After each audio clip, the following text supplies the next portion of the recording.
Ukrainian President Volodymyr Zelenskyy is in London, shoring up support in his country's defense against Russian forces. So far, he has met with King Charles at Windsor Castle, but up next, some more meetings. A meeting with a group called the Coalition of the Willing. And among that coalition, UK Prime Minister Keir Starmer. Here's what Starmer had to say about Russian President Vladimir Putin. Time after time, he rejects the chance to end the war.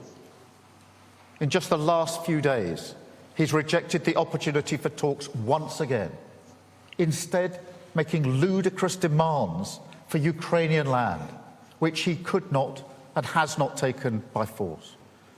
Of course, that is a complete non-starter, and it shows yet again that he's not serious about peace.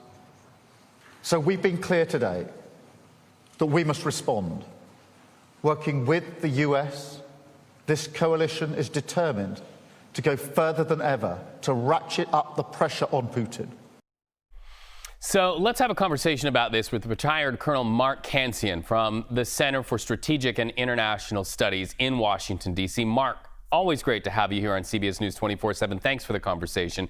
So this coalition of the willing, what are they willing to do in ratcheting up the pressure against Russia? The coalition grew out of an earlier organization, the Ukraine contract group that the United States had led. When the United States backed out, other countries came together in this coalition of the willing, and they're willing to do two things. One is to provide military equipment, particularly as the United States has been unwilling to provide any additional equipment, but they're also willing to provide peacekeeping forces in Ukraine once there is a firm ceasefire. And that's a little tricky, but those meet Ukraine's two major security concerns: what happens after the war and then surviving the war.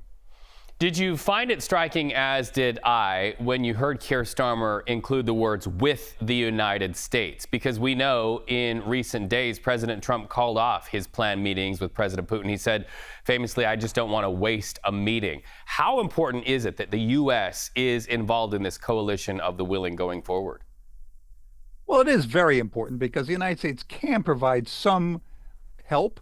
They, of course, can provide intelligence to Ukraine, but they're also providing equipment as long as someone else buys it. And it's important to keep the United States engaged because the president's policies can change. We've seen that as he's believed that Putin was being recalcitrant, unwilling to negotiate seriously, he's been willing to consider providing aid and support that he hadn't considered before. So it's important to keep the United States engaged, even if it doesn't take the leadership position that it had before.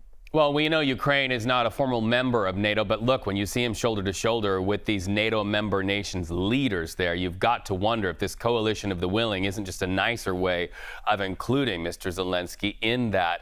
And really one of the cards that they have to play and others have to play, including the United States, are sanctions against Russia. I'm talking about sanctions on Russian oil and maybe even punishing other countries that buy oil from Russia. How much of that will be a huge playing card in the days ahead?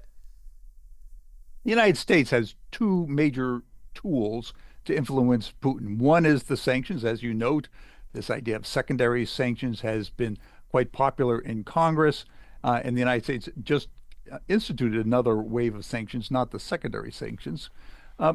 But the other tool is military aid, and the United States came very close to providing Tomahawk missiles, which might have been very helpful to Ukraine. That's still on the table, and as the United States and Putin become increasingly frustrated with Russia's